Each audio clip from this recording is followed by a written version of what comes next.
All right, what's going on, my good people, man? Welcome to Week 8 college football recap.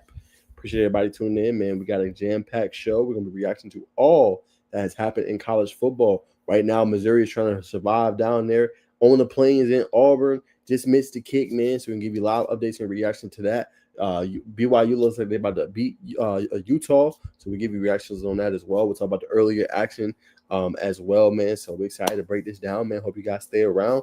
I've been running up the content, man. So much love and shout out to y'all. Any questions or comments y'all have, man, please holler at us and let us know, man. Look, we trying to tailor this show to y'all. Late night recap show, man. But couldn't do this without my co-host, Arvon Bacon and Bacon Network, man. So we're gonna bring him on the show.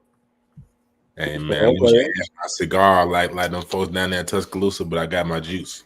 Yeah, man, they was clowning with them cigars, man. The women had them too. Man, the women had them too. They're back there chilling. I was like, oh, okay, I know what time y'all gonna be on tonight. Y'all definitely ain't gonna have no early night. Y'all gonna be out hitting the streets and the bars. I already know what y'all gonna be on. 4 or 5 in the morning, man. Somebody ain't gonna have no good night, or somebody gonna wake up next to the wrong mother level. You ain't lying for sure, bro. But yeah, man. Interesting. Obviously, Saturday, man.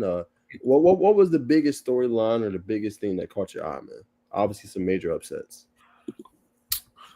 I mean, to me, man, the biggest storyline just how consistent, how good Vanderbilt continues to look, week in, week out, man. Pavia continues to look better and better week in, week out, man. So that's one of my biggest takeaways. Second, let's see, probably, I mean, obviously Miami's probably the biggest takeaway for everybody, man. It's quarterback, brother. It's quarterback, man. Like Tony can't do it all on the offensive side of the ball, brother. Crystal ball, stone face, calm, cool, and collected. All right, brother. You know what I mean? You got to pick quarterbacks. Got to pick quarterbacks wise. I like Cam Ward, but I don't know about brother number 11. I tried to tell you about him before the season. You was like, nah, you being too hard on him. I tried to tell you, bro. You talking about listen though. You want to listen. You want to listen though. You want to listen, bro. Like selling us the game, bro. I was so pissed. I did a reaction video. I know y'all all seen it, man. And I was just like, yo, like we got a natty contender, bro, and you throwing 4 picks. Like, what the hell is you doing, bro? Tighten up, man. Now, first two, I'm gonna give him a pass, bro. What'd you say? First two, I'm gonna give him a pass. Slightly underthrown. Hey, man, that could happen to anybody. But the last two, yeah, nah, bro. Matt Ryan got to tighten up. But I blame it on Coach Cristobal too, because like y'all got to run the ball more. Like that's always been our mentality. Lean on Jordan Lyle, lean on Mark Fletcher. Like them boys was basically non-existent for the most part. You know what I'm saying? You shouldn't be losing at home, man. That's Coral Gables. You should be winning them type of games. And defense did what they needed to do. They didn't play their best game. They got you to turn over late. They put you in position to go tie the game or win it.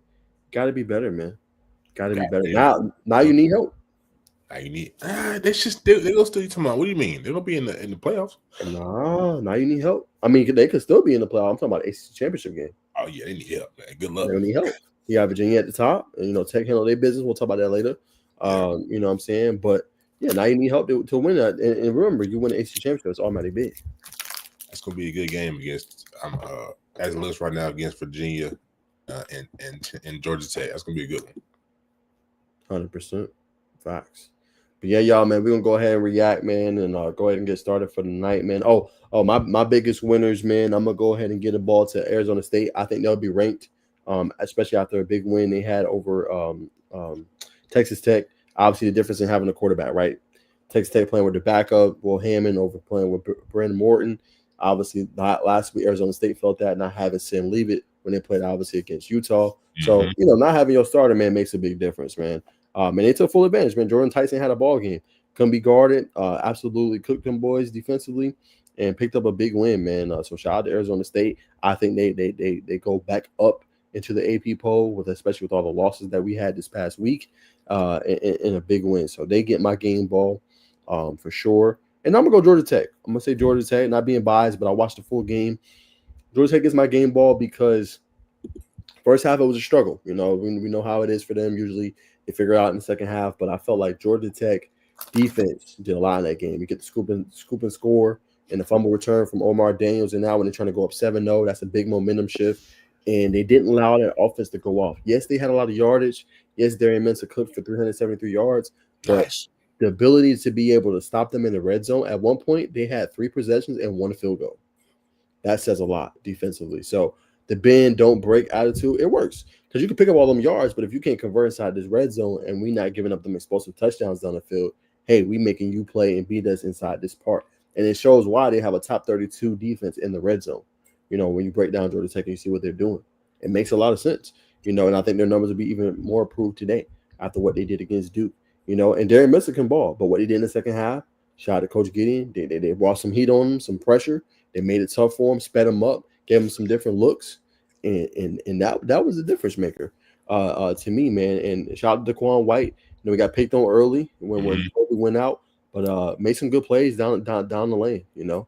So he's definitely one of my guys. I think that stood out, played better as the season went on or as the game went on, and had a strong performance.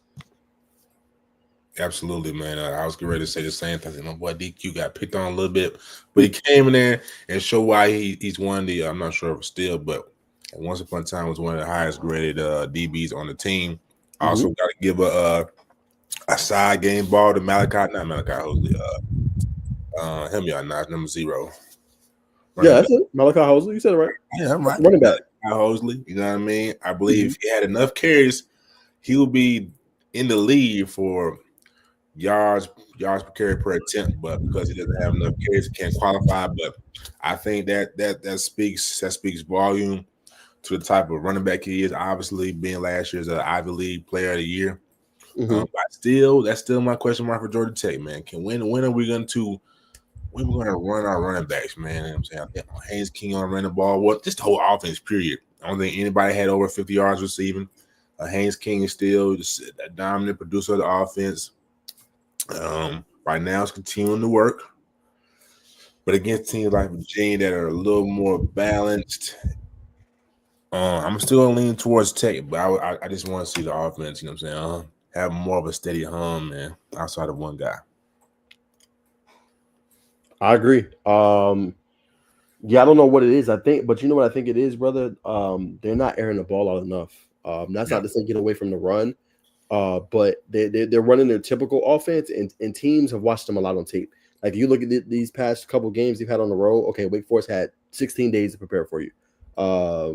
Duke had over 14 days to prepare for you, so they know your tendencies and what you like to do. Which they kept trying to go to the quick game, and they was blowing the plays up. They knew, But when they started to air the ball out, and I said it, and a lot of people have been agreeing with me, especially Tech fans when I do my videos. Y'all got to involve the tight ends. That's the next layer of this offense. You got to involve the tight ends more. You've seen it today. Josh Beatham, I'm going to show you Bacon here via the stats. Josh Beatham had a 49-yard reception in this game, tight end, right? JT Byrne had his second ever catch in college football with a 21-yard catch. Luke Harper had a 24-yard catch.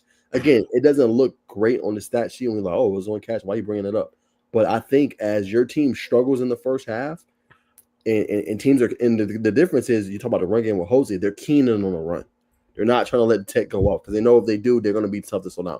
They are keen on the run. They're bringing a lot in the box, and they're making it very difficult for them to get going early in the game, right? And I know you look at these times, well, why didn't you get more? It's because it's not working, right? So that's where your tendencies have to change a little bit. You got to involve the tight ends, flat routes, right? Digs, staying in zones. You involve them more. And Harper has showed you throughout the season that if you give him the ball, he can cook, right? If you give him the ball, like, he can make some big plays down the field. So I think for Tech, that has to be the focus. That's how that has to be where your mind goes in terms of when you're struggling early in games, getting them involved. And I'm gonna take your point further, Bacon. I think getting the ball more to Isaiah Kenyon. He made a great contested catch today, on third down on a gotta have it drive. Right, finding a way to get him the ball more in space, or just get him the ball in general.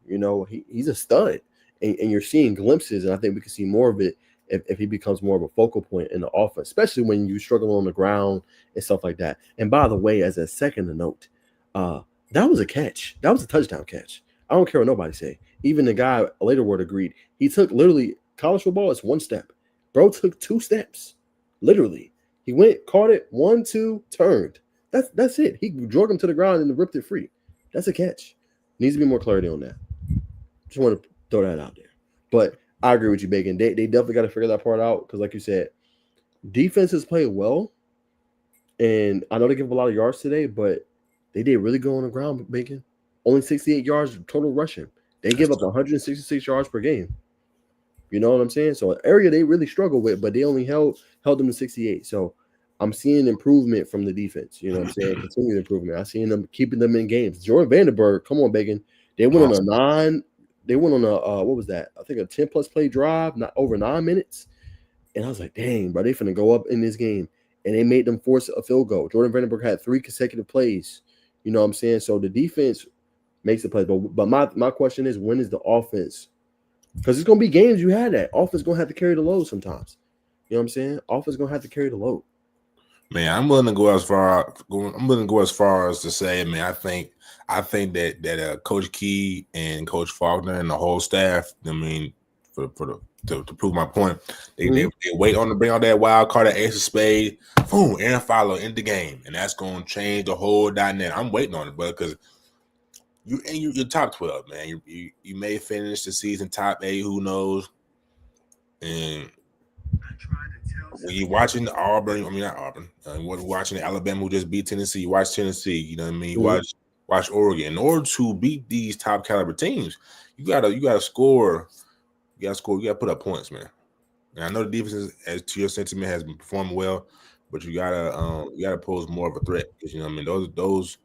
Those guys, there's big Big Ten schools, SEC schools, and coming down a lot more thumpers, a lot more headhunters than some of the teams in the ACC. Not to disrespect the Dukes or anybody else in the world, but it's a different brand of football, especially defensively, mass wise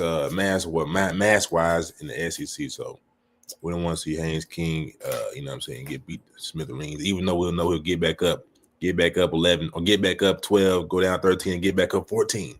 Mm-hmm. No, it's a good point, though. I mean, like you said, it's a great point, Bacon. You got a lot of headhunters, you know, that's willing to hit you in the mouth. That's basically what you're saying, and they're gonna see it when they play Georgia. Like they're gonna key in on that. So what do you have to parlay to differentiate that? And I think they're learning. I think Faulkner is obviously one of the best coordinators, you know, in the country. And I think you see on in games as games goes on, they figure it out. They find ways to be able to move the ball. They find ways to get going. It's just I think it needs to be earlier. Not saying they got to put up 21, 35 points, whatever it is, but get it earlier so then your defense can play with a lead and they can pin their ears back, you know. Exactly. So get the quarterback. Man, the whole game. You know what I'm saying? Feel me? So I think that's it. But I want to give a shout out to AJ Hoffler, man. That was a big time hit that forced that fumble. Also Montre Bradford, man. I know they rotate guys, but you know, obviously them two I've liked a lot this year. Bradford is definitely probably one of my personal favorites. I think that's been balling out on a high level and definitely deserves more praise in what he's doing. Yeah, honestly, no, he's doing what we thought Braden Manley was going to be doing, and not taking anything away from Braden Manley. Obviously, create some pressure. You know, so it has numerous of hurries this season, but I'm saying to your point, Bradford has been a little more productive in the stat category. Yes, he has, 100%. So, you know, that's the difference there, man. But look, we got a comment. Let me read it out real quick, Bacon, as we transition from the tech, giving our thoughts on that. All right. It said, thoughts on what James Franklin said on College Game Day this morning on what's next for Penn State coaching. Yeah, I seen what he said. I'm going to go ahead and agree with Coach Saban when he said it was unfair. I agree. I'd seen it coming because I just, you know, national championship expectations, 2 consecutive losses. It just felt like that was going to happen, especially how they kind of spiraled out of control. So, you know, I think he did a lot for their program. You know, I know they didn't win a natty necessarily. I know it was high expectations this year. You got best running back duo in the league. Your quarterback obviously regressed. He gets hurt again, is out for the season. I get it, man. I know Penn State wants to win real badly, and they felt like this was the best shot. But, you know, that's a pretty good coach. And I know he wasn't always winning the big games. I know. He wasn't always winning the big games. He struggled with those. And like I said, it did spiral out of control. So I get the need for a change. But at the same time, sometimes the grass ain't always greener, bro. You know, sometimes the grass ain't always greener. Sometimes you got to get through the rough patches. You know, so I mean, I agree with what he said. Like, talked about the part of, you know, having to move his family and having to have those discussions, and kids wanting to go to Penn State, and you know, having his girls and raising them through the program. And just the difficulty of knowing what's next, like not knowing what's going to come next. But as he said, he wants to win the Natty. If it's not there, it's going to be elsewhere. And I mess with that energy. Like sometimes you got to leave, and go somewhere else where you want it. You know what I'm saying? And go somewhere else where they appreciate you. Happens all the time. You can go look at the career field, now and anything. Sometimes that employer that you at, you do so much for them, you put all your 100%, 1,000% in, they don't appreciate it. And it's time you got to leave and go to somebody who do appreciate you and see your value you bring. That's just the reality to me of the situation, man. What's next for Penn State coaching? They said Cignetti signed an 8-year extension, $11.6 million per year. Paul Finebaum said it was a dumb move. I don't see why. He was like, why would you wait, or why would you do this early? You should have waited to see how the season played out. But Indiana's one of the best teams. They'll make a CFP. You lock down your coach. You don't want him going nowhere because he was linked to that job. Manny Diaz has been linked to that job as well from Duke. I don't know how fans feel about that after they lost today, 4-3, 3-1 in the ACC. But he was linked to the job. But I think overall, like, y'all got to find a heavy hitter. I got to find somebody that obviously knows ball and somebody that can win the big games, and that would be on the surface of some of the guys they're probably looking at. But I think you got to be a splash hire if you're Penn State. Hey, Trent Dilfer need a job, man. Get your different jobs in Penn State. They ain't hiring, man. They ain't hiring, man. No way. I'll jokes aside, man. To your point about him raising up his family or his girls in that program, mm-hmm. Never want to see that happen, but it did get out of control. You know what I mean? I got the most expensive roster in college football. Those big wigs sitting up top is like, I think probably should let them finish the season. Yeah. I know the fans was in a frenzy. That was a tough loss. But you know what I mean? Just have some class. Show some decency. Have some decency. You clown on that one. You clown. Hey. Bro said have some decency. That's common courtesy.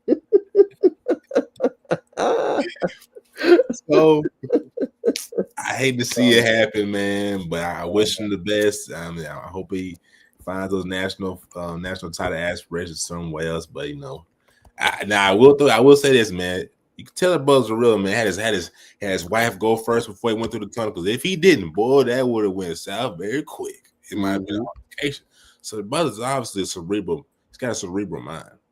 So it checks my box off. I'm not sure who they will hire, but I agree with Naj. Man, it's got to be somebody that's gonna come in with a bang, keep those recruits. You see, they've already lost a quarterback, already lost a defensive back. You know what I mean? And they were in the mix. So a lot of big time guys here in Georgia where we reside. So we'll see how it goes for Old Penn, for the Nittany Lion.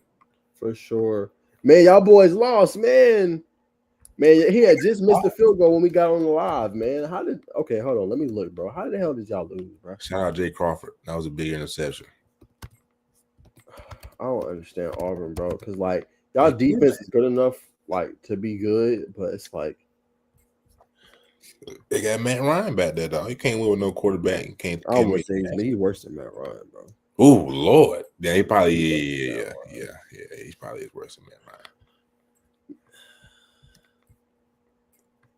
I got to see what happened late. Cam Coleman. I'm trying to find it now. Hold on.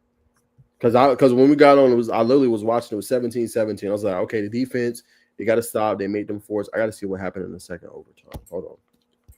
Let me just look real quick. I'm pretty sure I put it on like my DVR and stuff. Boy, that DVR. Yeah, man. DVR, man. YouTube TV, man. Tell everybody, go ahead and get it. Go ahead and snag. Nah, you ain't lying. Okay, that's the fourth quarter. Let's see. Okay, second OT. Let's see what happened. Okay, so yeah, like y'all got a 3rd and 10. I would show it, but I'm gonna get copyrighted. I don't want to get copyrighted. Okay, is that the first overtime? Here we go. Okay, let's see here. Okay, y'all forced a 3rd and 10, second overtime. I got you all special. I'm gonna answer your question. I just want to see what happened because like y'all was in this game and they struggled. Like Bo Prevula had 2 interceptions, bro. Mm-hmm. You know what I'm saying? Like actually, I'm gonna pull that up too while I'm watching. Like, where's my share screen at? Like, I mean, to me, bro, there's no way I should have lost. Like, at home. There you go. There's that. Okay, where's my Apple, my thing. Okay, let's see. Let's see how y'all boys lost. I'll give you a concrete answer. Come on. Okay, 3rd and 10. Let's see what y'all do. Okay, y'all got it split out wide. One to the one side, 2 receivers. Blitz coming. Let's catch over the middle against 28.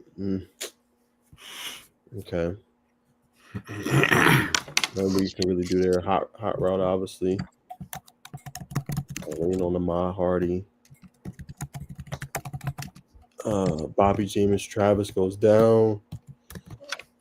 1st and goal. Probably give it back to Hardy.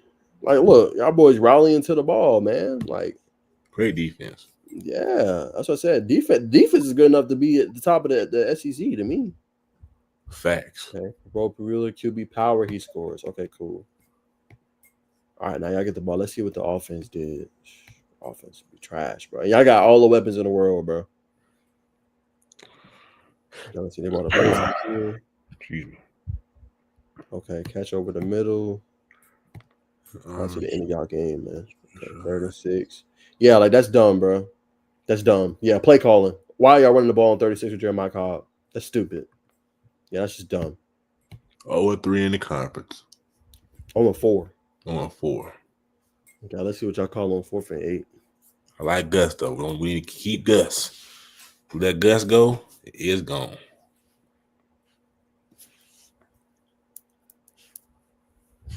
Let's see what they call. 2 left, 2 left. Let's see. Motion with Cam Coleman to the other side. Blitz coming. Yeah, that's just piss poor. Offensive line got cooked, bro. Yeah, man. My overall thoughts are I had to watch the end of it to be able to tell you. I think y'all have a defense in order, like I said, to compete and contend. Again, like, you know, a game like Beau Pribula struggled. You know what I'm saying? Through 2 interceptions. They didn't have a running game. Y'all shut down one of the best backs in the SEC. 58 yards rushing. But it's like y'all offense don't do enough to me to win games. Like consistently, whether it's Oklahoma, offensive line's getting cooked, whooped. You know what I'm saying? Or Cam Coleman has under 50 yards in a game. This game, he obviously cooked for once. Not his fault. You know what I'm saying? And you got a semblance of a running game finally, you know, but just not making the plays, the execution late in games. That's the overall difference to me. You know, now I don't know if that's you need Hugh Freeze to relinquish play calling duties. You know, I don't know what will help you guys kind of overcome some of the struggles offensively. You know, it was better today, which I'll give you guys props for. It was better today, but it's still not at the level that it should be for the weapons y'all have. Going to go get Eric Singleton Jr., Perry Thompson, Cam Coleman. I don't know if Malcolm played today, but Malcolm Simmons is another weapon for y'all. I think a good enough defensive team to be competitive and to win games, but just play calling offensively and the offensive line not stepping up. That's facts. That's facts, man. I think it's time to see number 2. I mean, not number 2, whatever Deuce Knight's number is. I think it's time to see Deuce. Yeah. And that might be a little spark for y'all. I might need a little spark. Might get on a little hot streak. Might be they got Oklahoma coming up, right? No, they don't. Auburn already played them. Yeah. Might have a close game against Alabama. You never know. Never know, man. You never know. She's up the vibe, man. Facts, man. Might be facts. All right, let's keep it rolling, man. Let's hit this game here, man. This Georgia game obviously came down. QB1 play exceptional in the first half, but second half, them Georgia boys figured it out. Really, the fourth quarter, man. At one point, the boys only had 1 yard rushing, or 1 yard total. You know, so when I look at the game, I thought just neither defense really played well. Each defense got cooked, if I'm humbly honest. But I think Georgia made the adjustments late. Like you look at them, 350 yards of total offense. But it felt like every time Ole Miss wanted to do something, Georgia had an answer. Georgia had an answer through the air. They had an answer on the ground when they was running the ball. And I think Gunnar Stockton might be the best quarterback they've had in a while, even over Carson Beck. You know, just what he's able to do, man. I mean, he had a magnificent game, 26-31, 289, 4 touchdowns. I mean, the dude cooked. And he was just making plays. When something wasn't there, he was running with the ball. Probably one of the best dual threat guys they've had, you know, ever. And he just always makes the right play and right reads. And that part you can obviously love, if you're a Georgia fan. And he's never too high, never too low. He's gonna do what the team needs to win the game. And I think when you have that, you always have a chance in the game. Even though Ole Miss led for a good amount in this game, I think when you have that at the quarterback position, you feel good. But like I said, the adjustments late, creating pressures, being able to make it tough throws, speeding up Trinidad Chambliss, who was cooking you, and he started to become inaccurate. That made a difference. And how about Joshua Horton, former Langston Hughes star, with the big PBU late in the game to win, pretty fitting. A lot of former great players here in the state is playing for Georgia now. So that said a lot. And I think the biggest thing is just the adjustments. And Kirby, you say what you want. Georgia's probably one of the most resilient teams in the country. Doesn't matter what the score is. If they down 17-0, like they always gonna find a way to get back into the game and find a way to pull it out. That's the identity of their team. It don't look pretty, but they always figured it out. And today did not look pretty defensively. Tried to make adjustments. Offense carried the day. This is what I mean though, Bacon. When sometimes I say like you need your offense to carry you. Georgia offense carried them today. Defense, like I said, they adjusted, made plays late, finally came along. But without the offense scoring like that, they don't win. They don't win this game, and that's what I say about Tech. They need the offense to have one of these type of games and carry them. And last but not least, shout out to Lawson Lucky, 3 touchdowns. That wasn't really like a big factor throughout the season, but this is one of his best games. And in the red zone, he cooked them boys. And besides Sunterrain Perkins, like Ole Miss didn't have an answer. And once again, Lane don't win the big games. I don't know what it is. He's another one. Just can never do it, especially on the road.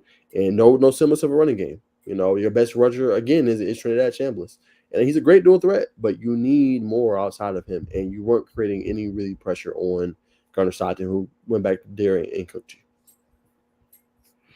Yeah, I mean, neither side really had a sack. Ole Miss had a lone sack, but Georgia has yet to find a formula to have a 4 quarters worth of being formidable against the run, creating pressure. But like you said, the offense, they carried their weight. Gonna start to have a hell of a game tonight. Hell of a game, 4 touchdowns. Did lose a fumble, but you know what I mean? It's all water under the bridge right now if Georgia remains undefeated. And I think the most resilient team in college football right now, you know what I mean? There's a lot of talk about Georgia not having the best roster. They questioning Gunner, but it's that man at the helm. Kirby Smart, that's what I'm saying. Always gonna have those guys over prepared. I'm saying well disciplined on the field, and they're gonna rally. You know what I'm saying amongst each other, and they got enough playmakers on the defensive side. Like you look at KJ Bolden, you look at Q Johnson, number 33. You know what I mean? CJ Allen. You know what I mean? They got enough playmakers. The DB as well from IMG. Robinson, I think is his name. They got enough playmakers on that defensive side that'll make quarterbacks, offensive coordinators, and run game operators to, make them think, and gut check themselves. So as long as they got playmakers, I think Georgia will be a contender to possibly bring home some more hardware this year. So that remains to be seen. But a big game like this where a lot of people thought Ole Miss and Lane was going to come in to Sanford Stadium and upset them, it didn't happen. Well, I still got my reservations on Georgia, personally. Yeah, for sure. Good win, to say the least, man. But they still got a lot of issues they got to figure out. Especially they're gonna bring home hardware. I don't see them winning the SEC championship game. That's just me. I think that'd be the only hardware. I don't think they're a national championship winning team either. Respectfully, like I said, there's no hatred on Georgia. I just don't think they had the same, like you said, the roster and everything they need in order to win this year. And the back end's a problem. Like you watch the game, Bacon, the back end's a problem. They got to get that figured out. I don't know if that's portal recruiting, but yeah, that back end being young, they're taking any chops right now. Besides KJ Bolden, is really question marks. You know what I'm saying? So I think you got a quarterback. He'll keep you in any game, which is good. But what if you put facing a high powered attack? You're facing the Oregon, Ohio State. You see what the boys did at Wisconsin today, 34-0. Right. Notre Dame, they can run that ball. I don't really, I think I'll take Georgia over Notre Dame right now. I wouldn't. Now, Texas A&M is a different question. Now, with the boys did today, that's another team I think would beat them too. Yeah. But I'll take Georgia over Texas. Texas look terrible. Yeah, they barely got out of there against Kentucky. Yeah, they look god awful. But yeah, and that's not to say Georgia's a bad team. I just think there's like Alabama. I think is a better team than Georgia right now. Yes. You know what I'm saying, and we'll talk about that game obviously next. But definitely got to figure some things out. But again, a dub nonetheless. You'll take it. Keep trucking along. Keep getting better. Win's a win. Win's a 100%. win. But we'll go to this one, Bacon. Overall, just thoughts on this game. Bama, obviously another big win over there. Robert Tennessee. Tennessee has not won in Tuscaloosa since 03, man, and that stays and remains true, man. So, what was your reaction to this one? Well, I mean, this game was over with at halftime. You know what I mean? After that pick six, I mean that was really. It was still a close game, but I think everybody kind of knew they was watching. Like, yeah, you know what I mean? That they you know what I mean? They gave their best. They gave their best punch. You know what I mean? Coming down, executing well just before half. But to have Zayden Brown took that thing to the house, man, that was it, brother. You know what I'm saying? They fought hard. You know what I mean? They weren't able to connect on passes downfield. Credit to Alabama secondary. Like you just said, every week they seem to get better and better. That defense is legit. You know what I'm saying? The offense, Ty Simpson, man, it's got great arm talent. Just really zips those balls in the tight windows. Alabama is looking real Alabama-like right now. I say that. But, hard fought. You know what I mean? Even it was a loss, hard fought game by, the Volunteers. But, just Alabama was just a better team today. And they executed more often. Yeah, I don't disagree, man. I think Bama was the better team. They just every phase of the game they looked better, man. No, they didn't have no answers, and we got to put it out there for Tennessee. The defense is not as good as we thought. They got probably 2 or 3 guys that go first round this year, but holistically as a team, they can't stop people. They just can't. Now, like I said, the running game wasn't nothing spectacular. Obviously in this game, for Alabama, so credit them there. They did play against that a little bit better. Right. And shut down Jam Miller, who only had 15 yards on 12 carries. But just like the passing game, they didn't do enough. They didn't make Ty Simpson uncomfortable enough.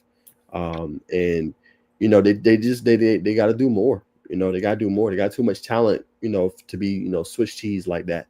You know what I'm saying? When they're going up against people, man, too much talent defensively. Jahmai McCoy's not back yet, but you still got Joshua Josephs, Arian Carter. You got Boo Carter back there too. You got too many pieces. Colton Hood, you should be playing a lot better. But yeah, the pick six was massive. Going down there, you can cut the lead. It goes in the other direction. But credit Tennessee, they went back down there and scored. Deshaun Bishop's the truth, man. I really like him. 123 yards, 2 touchdowns in this game. Made a nice move over the middle to break a couple defenders and be able to get a big game. But yeah, he looked good for them. And Braylon Staley had one of his best games as a pro or as a college football player in this one as well. Really picked up the slack, I thought, for them in this game. But yeah, just the turnover hurt you right there. Defense couldn't get enough stops in this one and just not consistent enough, in the game in order to like threaten Alabama. Again, you got your points, got your yards, but just not enough to really threaten Alabama. And it just always seemed like they were just behind. It was never really that close. Yeah, after halftime it was over with. But I like Chris Braswell, explosive receiver. Big I think he's one of the top receivers. Yeah, for sure. I think he's one of the top receivers. I'm going to release a wide receivers rankings list. Nice. Yeah, man. I'll let you check it out, see what you think one of these days, man. But yeah, been working, been in the lab today. I will say, been in the lab today. I look a little low. Huh? I said eyes look a little low. Yeah, man. Watching a lot of college football and just in the lab, man, and working on some things, man. Getting better. 100%, man. That's what it's about. Yes, sir, man. But all right, man, we got to react to this one, Bacon, man. LSU and Vanderbilt, man. Ugly. I keep telling people, man. I know you had 2 touchdowns, 225 yards. Stats look good, but they struggled on offense again. For LSU, man, and once again, the running game is okay, but it needs to be better, man. If you're gonna have a shot, if you LSU, man, and your defense played pretty decently, at least through the air. They made probably earn it, but you couldn't stop them on the ground. 239 yards given up in this game and 3 touchdowns. But I think it's the same thing as I always talk about, Bacon. It's not enough complimentary football for LSU. Not getting enough from the run game. Defense, which has been carrying you in this season, Couldn't really stop the run in this game. They took full advantage, and they gave you different looks, and they cooked you with Alexander and also Pavia as well in the RPO game. So tough loss, and I think Kelly, he fell to like 4-10, I think, as a coach, against ranked opponents, with LSU, I believe. So tough loss, man. Now 2-2 in the SEC. Just what's your thoughts? What's your reaction? LSU they lost the game on the line of scrimmage. Mm. Vanderbilt had their way. Pavia had an exceptional game, passing and throwing the ball, but that left side of LSU's line, man, it really reeked of lackluster today, and it showed. And I think that's the main reason why Vanderbilt pulled out that win today. Yeah, I mean, I agree. I think it was lackluster, and then they just didn't do a good job of containing when it came down to Pavia. I think you got to do a better job of containing him and knowing your keys, and then when he tries to escape, having somebody. Sometimes you might have to have a spy. So I think that part, yeah, man, you might have to have a spot for him. Just limit him, to a degree, man. I think obviously they struggled in that regard, and didn't do enough, man. But shout out to AJ Halsey. He had a pretty good game, 13 tackles in this one. Did what he could to help out the team, man, but just didn't do enough to come out on top, man. So LSU will probably fall. They should still be top 25, but they'll probably fall a good bit, especially after this loss to Vanderbilt. Probably 17, 20, something around in there. Yeah, probably in the 20 range for sure. Dang. It's tough. Tough game, but can't win them all, man. Can't win them all.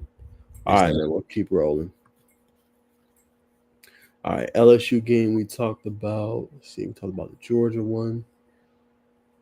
All right, yeah, let's talk about this one. Talk about this one, man. So, obviously, Notre Dame, big-time victory, man. Watched this one a good bit. Was thoroughly impressed with what they was able to do in the ground game. Like I told people, I was trying to troll me. I'm finna post the video here soon.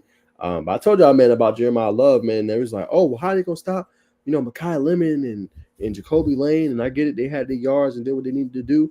But that ground game was potent. And USC's never had the defense. They haven't had the defense since 2006, as I said in my video, when they played and they had Reggie Bush and they had Brian Cushion and Ray Maualuga and Pete Carroll as their head coach.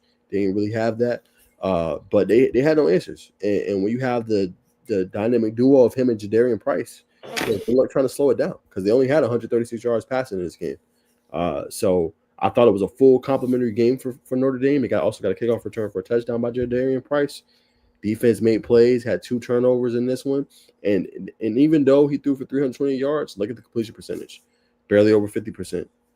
So I think they took away his early looks, made him go through his progressions, and they challenged him when he threw the ball in the air against his receivers. So overall, I think great game for Notre Dame and made the plays when they needed to. Yeah, not a game that was on TV, so I can't give I can't give an in-depth analysis, but you know what I mean. Obviously, you give up 228 yards to Jeremiah Love, the focal point of Notre Dame's offense is probably not going to end well for you.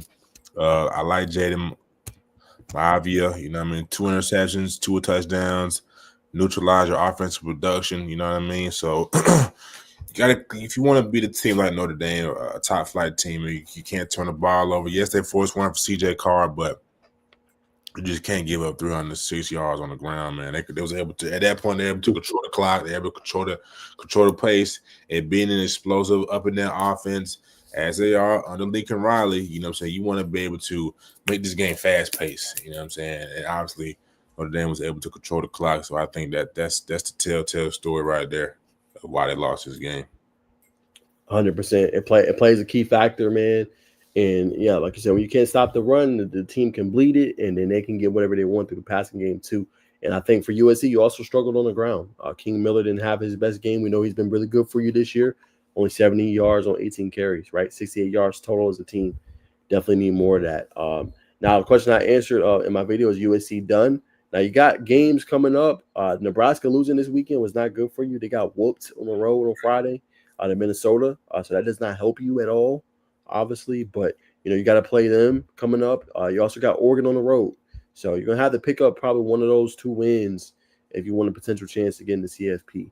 But probably will fall out of the standings this week after this loss. But nonetheless, played them tough. But just couldn't make enough plays late, and the execution played a factor. Absolutely, man. Sir. Absolutely. All right, we'll keep it rolling. Let's see.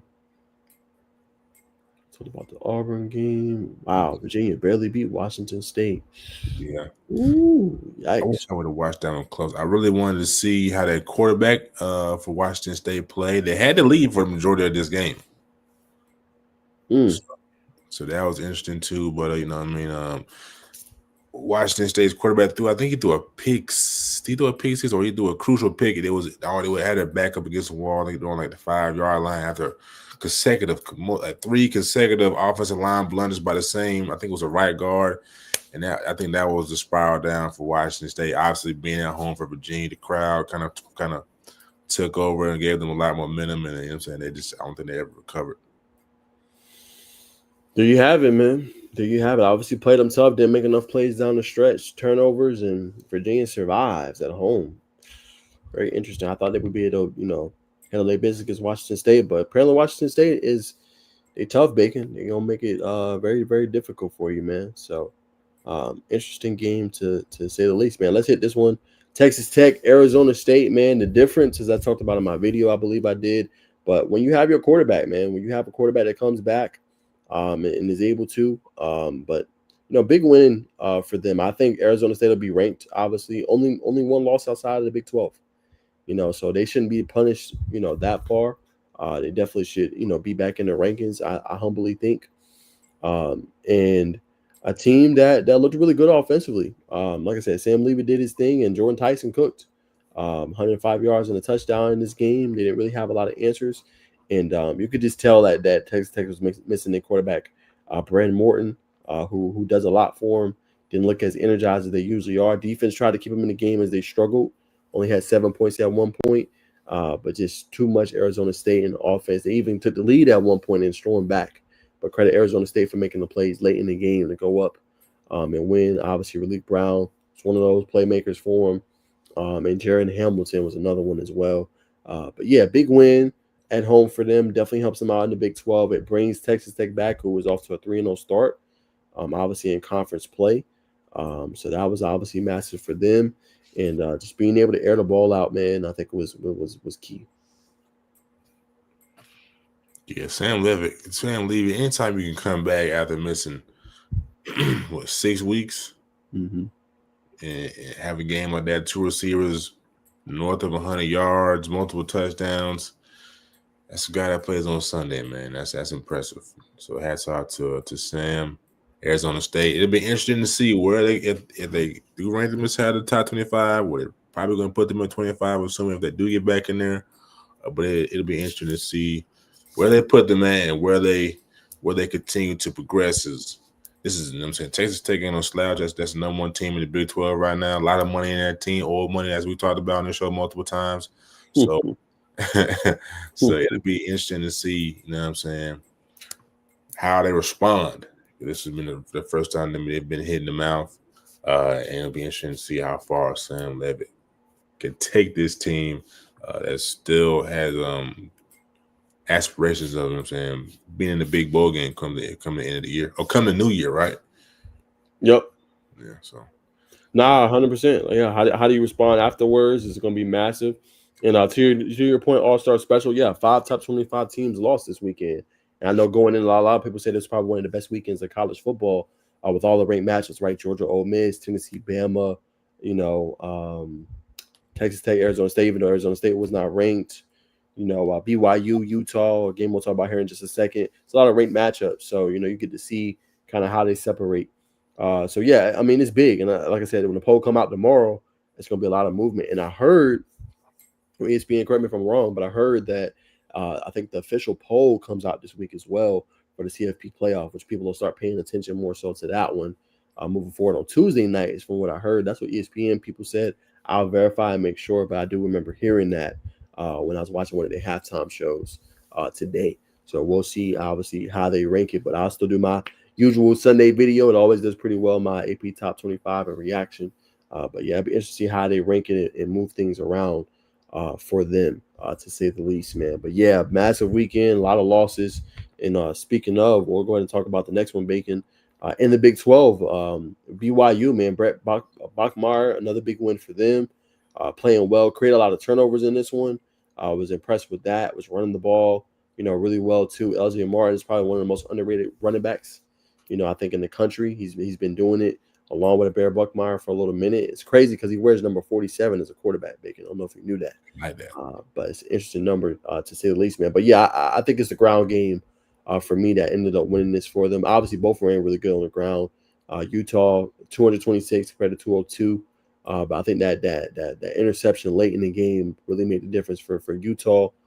Two teams figuring each other out, making plays late, obviously down the stretch. But I think BYU and the defense stepped up big, making big plays and being able to run the ball. And Bear Buckmeyer just not turning over the ball. I think him protecting it, getting to his receivers, making plays with his legs, makes it tough. What about LJ Martin? You know what I'm saying? What do you like about his game? I think he's like I think he has a great burst, physical running back, get to the second level, doesn't go down off the first hit, good IQ, good vision, a guy that, just give him the ball, you keep giving it to him, he gets better as the game goes on. He gives me that kind of a vibe, and a player that you can lean on. Like, passing game wasn't the best today, only 160 yards, but him being able to get those tough yards and getting those first downs and allow you to get play action late in the game and be able to make those plays to get yourself a 24-14 lead and making it tough for Utah. Great answer, brother. So the Cougars emerged victorious by 3 points over Utah, top 25 team, 7-0, 4-0 in the Big 12, undefeated. Should step into that top 12 role, you know what I'm saying, with so many losses this week. But yeah, but Utah up and down, you know what I'm saying, they had some tough losses. You know what I'm saying? I'm just pull up BYU's schedule real quick. Let's see what else they got. See what they got left for the season. Already got you. All right, brother. Appreciate that. They got Texas Tech. That's the game. Big one. Yeah, that's the game. And Cincinnati. Yeah, that's the game. Cincinnati's better than people thought. Obviously, Big 12, they played really close to Nebraska. I mean, obviously, Nebraska losing this week to Minnesota does not help. But that'll be a game too to watch for them. But some tough opponents coming up, to say at least for BYU. Iowa State, you can't sleep on them. We know about the quarterback they got, and how good he is. So that's a road game, a lot better than you think. So that's going to be a tough one. And then obviously Texas Tech on the road, playing against them. They should have their quarterback back and healthy. We'll see how far Texas Tech falls after that loss. But nonetheless, man, that's going to definitely be a game I think have a lot to do with, who makes it to the Big 12 championship. I mean, matter of fact, we'll pull up the standings here really quick, as well, just to see how everything's shaking out. We kind of know about the ACC. SEC still really up for grabs for real, but let's take a look at how Big 12 is kind of faring. BYU, Texas Tech. Okay, that's AAC. Also, another big loss. We be covering the group of 5 too.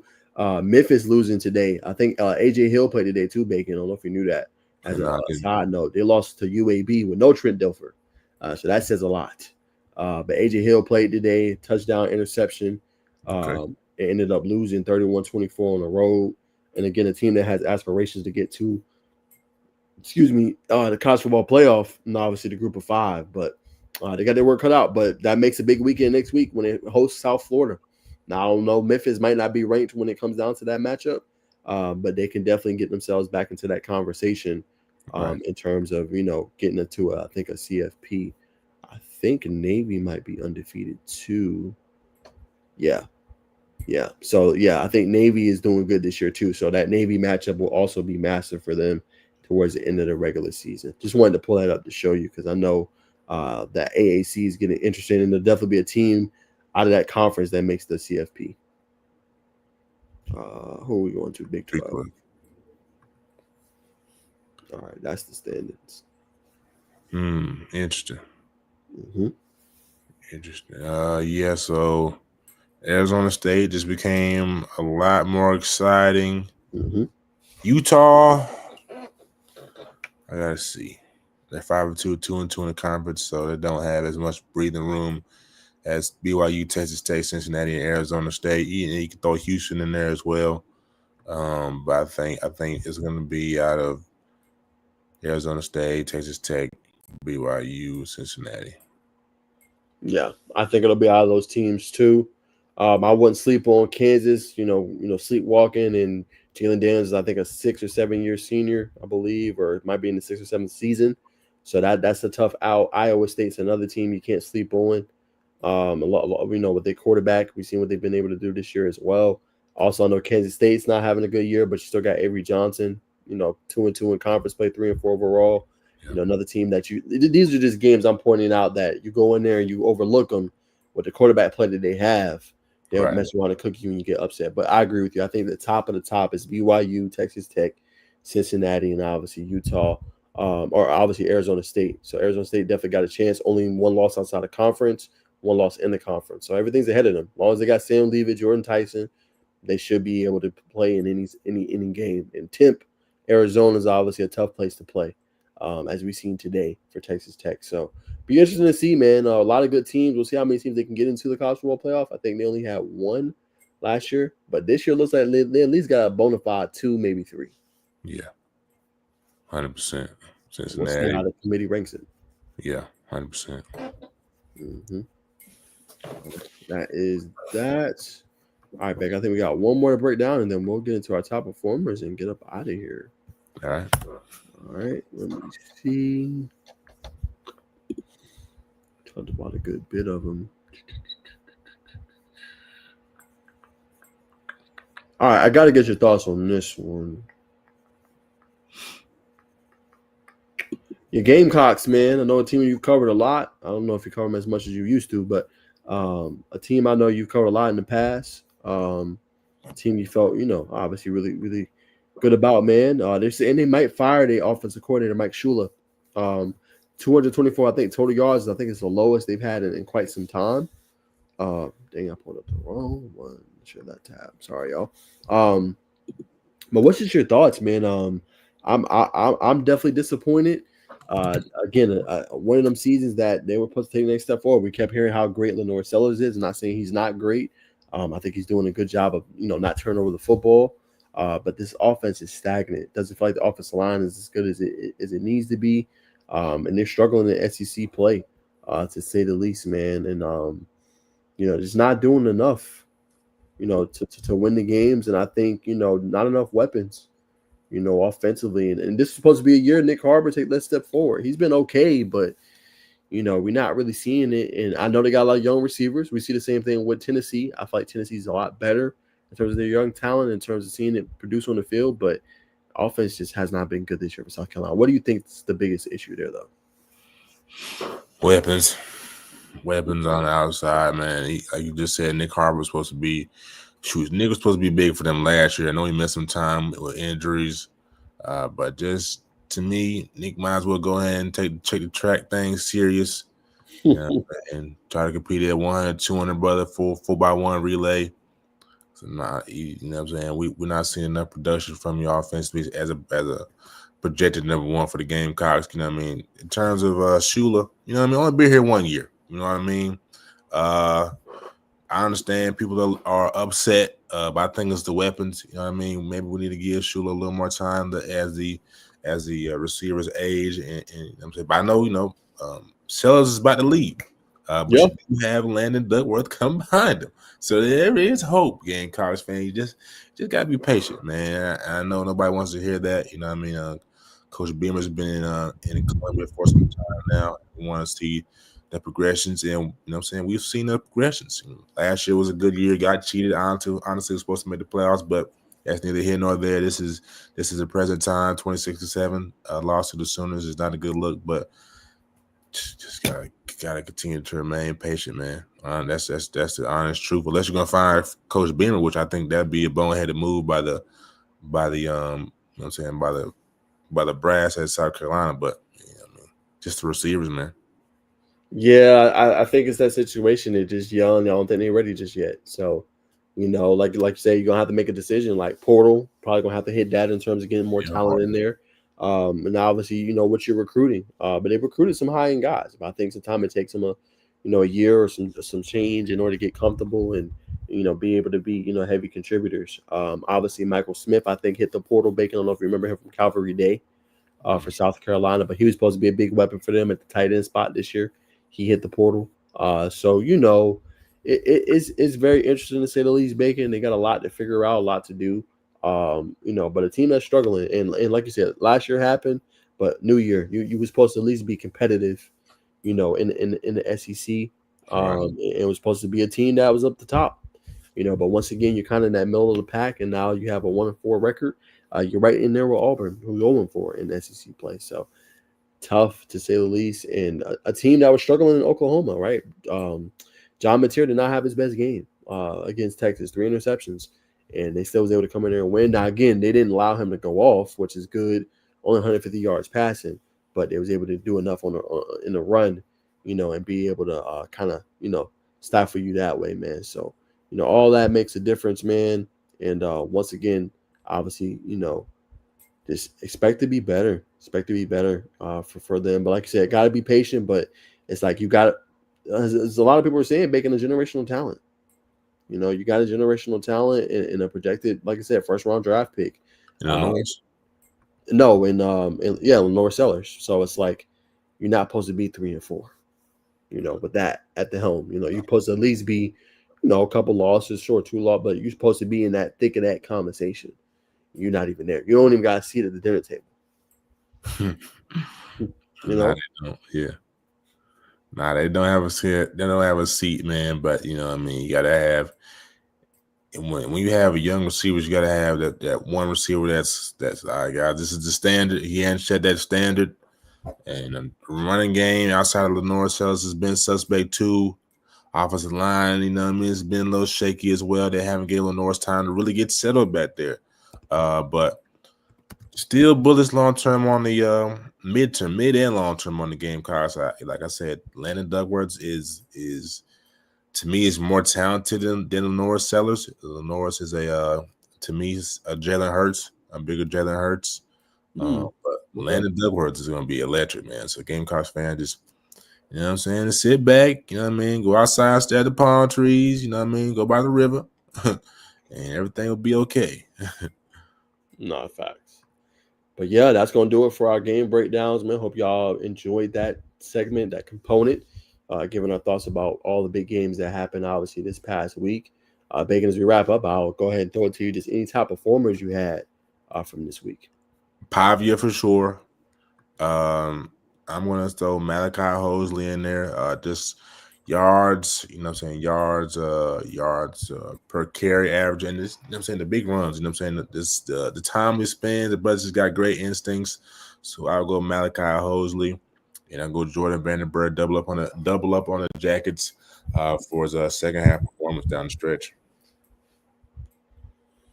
Yeah, I definitely would agree with you. My biggest top performer, I'll throw Haynes King again, man. Produce another 200-yard game pass, 100-yard game on the ground. He's been doing that consistently. And I know some people feel like they'll be an even better team next year because they won't lean so heavily on King. But I think the reason they do is because they don't always get the production at certain spots, which definitely makes it tough. But I think he balled once again and comes up big for them time and time again. So he definitely is one of those that get my game ball. Gunnar Stockton for Georgia. Come on, man. Only 5 incompletions today, 4 touchdowns, nearly had as many touchdowns as incompletions. Got it done. Every time they went down there and scored, you felt like, oh, okay, Georgia's deflated. He kept coming back and answering, hitting them back in the mouth. That's what you need at the quarterback spot if you're going to have a chance. So he definitely gets my game ball. Gunnar Stockton, Haynes King, both balling out. And then Jeremiah Love, man. I think the best back in college football. I'll throw him, Ahmad Hardy in that conversation too. Le'Veon Moss when he's healthy. But he absolutely balled out today, 228 yards. I think set one of the records. Those were the highest, total he's ever ran for, I believe, in a touchdown. So he definitely gets my game ball as well, man. So those would be my 3. I know you said Pavia, mine's King, Gunnar Stockton, and I go Jeremiah Love. Yeah, Jeremiah Love had a crazy day, 228 on the ground. 2 tuggies. That's sensational. 100%. 100% great list, brother. Looking forward to next week. So I know we're gonna look ahead and see what we got cooking. Yes, sir, man. We'll do that. I'm glad you remember, brother. We'll go ahead and do a quick little look ahead. Not too much in depth, but just what's coming down the pike for week 9 of college football, man. Obviously, the big games coming up for next week. All Let's right. find out, Bacon. All right. So obviously you got a Tuesday slate of games as well. That'll be interesting. Kennesaw State and Florida International. Shout out to Kennesaw State. Shout out to Chris Youngblood. Hoop News, Bacon. He got signed a contract with Thunder. I don't know if you remember him, but he played with the Owls for a little bit. If you didn't see it, Shay's already posted the jersey first. Shay's posted a picture with his jersey on. Wow. Crazy. Wow. Surreal. But yeah, Bacon. This game is probably going to be college game day, if I had to say. But Missouri and Vanderbilt. Now I don't know what Missouri is going to be ranked. Obviously struggled mightily with Auburn, as we talked about earlier, Bacon. But that's probably going to be the early, game of the week, in my humble opinion, between them two. So that game will probably be televised, and obviously be on college game day. We'll see how Bo Pabula and Matt Hardy responds. Vanderbilt, I think it's their first 6-1 start, Bacon, since 1950. So it's been a while. A team that continue to win, and I think some people want to hear this, some people don't. But I think Pavia is becoming kind of that national darling for a lot of people, man. And I think he's staking his claim, into that Heisman list for sure. For sure. Nah, no doubt. Let's see what else we got on here. Ole Miss, Oklahoma is gonna be a good one. Michigan State. I mean, that's just a little rivalry there. Michigan should handle business very handedly. Auburn, Arkansas will be a fun game. Arkansas took Texas A&M to the wire. They lost by 3. They did that to Tennessee too. So I think I'm gonna take. I mean, I'm not even thinking. I'm gonna take Arkansas over Auburn, probably to win by multiple scores because Auburn's offense is atrocious. Yeah, Taylor Green has been balling. Fact, I like him. I like him, man. He doesn't get enough praise to me. Let's see what else we got. BYU Iowa State. That's a game. You know what I'm saying, on Fox. I mean, you might be like, no, why would you say like that? That could be a trap game for BYU. And like I said, Rocco Betts that guy. You see what he's doing this year. 1,622 yards passing, 9 touchdowns. I mean, the completion percentage is not the best, but they got a well-balanced attack, man, and they get the ball to their weapons on the outside. Sal, Skilson. They got pieces, man. So that's a game BYU definitely Bacon going to have to be ready. They're going to have to be. You know what I'm saying? And we got Texas A&M LSU. I see it down below. Well, Baylor, Cincinnati. Let me not gloss over Baylor, Cincinnati. I still like Baylor. You know what I mean? They played a solid game against Auburn at the beginning of the year. I know everybody remembers that they got an electric offense. Defense we got to see. Cincinnati, obviously, you know what I'm saying, at the top of the top in the Big 12, but that could be, like you said, you know what I mean, a shakeup game, for lack of better words, if you will, in the Big 12 for sure. Nah, facts. Definitely could be.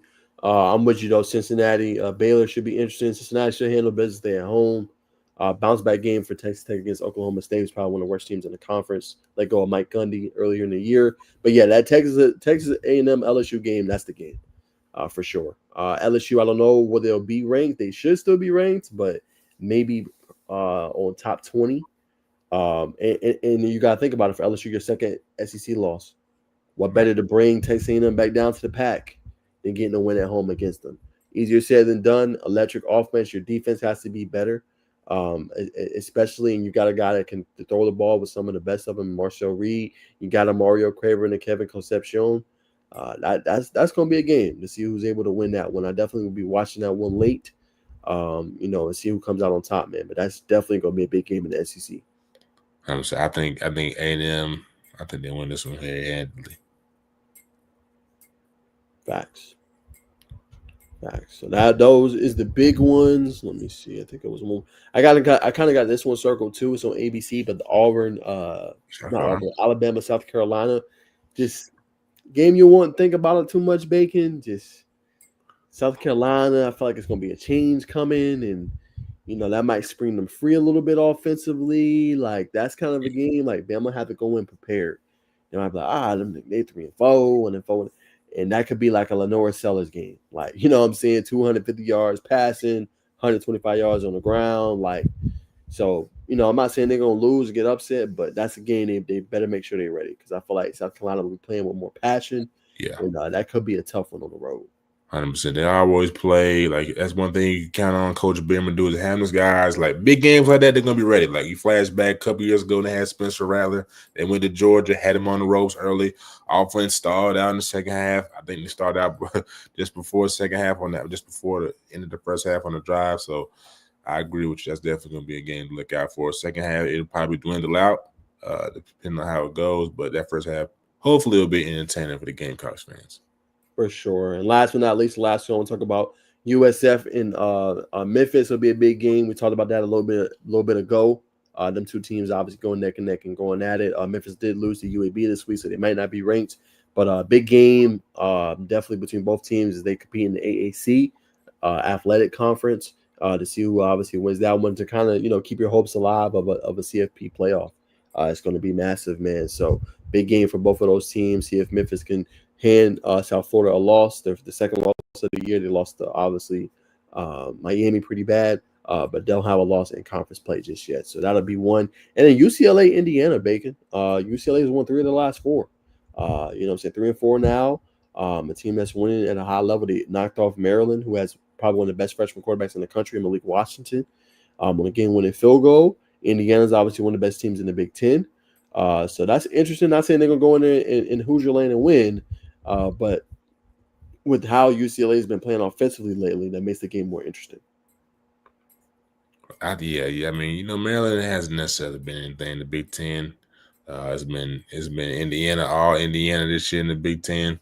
But for the storyline, I will concur with you, brother. I think that Texas Mississippi State game, I think they pulled that one out, man. Mississippi State has flashed a lot this year, and Arch Manning he's still trying to figure it out. I'm not gonna write off Archie just yet, man. He's missing, but he's barely missing. So I don't think he gets on track this game against Mississippi State. I think it's gonna be in the offseason and his junior years when he gets on track. But I like Mississippi State for the upset at home. There you go. And I was telling everybody that I was like, he might have a Joe Burrow. Pete is like, oh no, he's not Joe Burrow. I never said he was. But remember, Joe didn't play his best that 1 year with LSU and then came back and them boys went crazy. It might be a similar thing, especially with the talent they attracted at Texas. So it might be something like that. He got to figure it out. Again, this is his first year starting. People don't realize that. He don't have them game reps up under him. He don't have to get used to it and acclimated. So he could have had that similar kind of trajectory or arc, man. So we'll see nonetheless, man. But that's a quick look ahead of week 9 of college football. We appreciate y'all tuning in, man. Been over an hour. I'm going to let my brother get some Z's. It's almost 12:45. So we appreciate everybody tuning in and watching the show. We're going to keep trying to grow it, man. I know it'll probably get better and better as the college football season, gets deeper and obviously more, bona fide matchups and things like that. I'm sure we'll get more people tuned in, man. But we appreciate everybody for staying up late with us and seeing us break down. Any last thoughts before I let us rock? Nah, man. Appreciate y'all tuning in as always. 35 in the chat tonight. Need a little more activity from y'all, man, in the chat. I mean, we had a brother Rich in the chat, an all-star special. I'm not sure if he's at Waffle House right now, brother, but we will accept any, any donations from the. I just found out it's called Waffle House, whatever. Wherever I heard that from, that was crazy. But now we appreciate y'all tuning in, and we'll see y'all week 9, man. Have fun wherever y'all at. Stay safe. You out there at a college and football environment, and we'll see y'all next week for week 9. Great. We'll see y'all for week 9, man. Enjoy your night. Till then, peace.